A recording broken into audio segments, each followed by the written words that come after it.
আছিস তুই? ভালো আছি, বৌরিয়া শ্বশুর বাড়িতে যাই। কিন্তু আপনি কে চাচি? আপনার তো চিনতে পারলাম না। সাসি?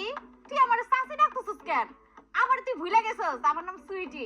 আমার ওর 32 ছিল, তোর 33। আমরা একই ক্লাসে পড়তাম, তুই আমার পিছের পাঞ্চে বইতি, মনে আছে? সুইটি? ইয়াল্লা সুইটি, তোরে কি অবস্থা? তুই তো বুড়ি হয়ে গেছিস গা। চামড়া চুমড়া ভাস খাই গেছে গা, গায়ের রং কালা হয়ে গেছে গা, মাথার চুল দিয়ে সব পড়ে গেছে গা। আমগো বয়সী কম হয়েছে, তার মধ্যে আমি মায়া মানুষ না। মায়া মানুষ বড় হয় তাড়াতাড়ি, বুড়া হয় তাড়াতাড়ি। তারপরও তুই একটু বেশি বুড়ি হয়ে গেছিস গা। এটা কে, তোর শ্বশুর নাকি? আসসালামু আলাইকুম তালই। দূর মেয়ে, কে শ্বশুর? আমি তো হইলাম সুইটির জামাই। হাই হাই সুইটি, এটা তুই কি করছস? আমাগুলো যখন পড়তি কত সুন্দর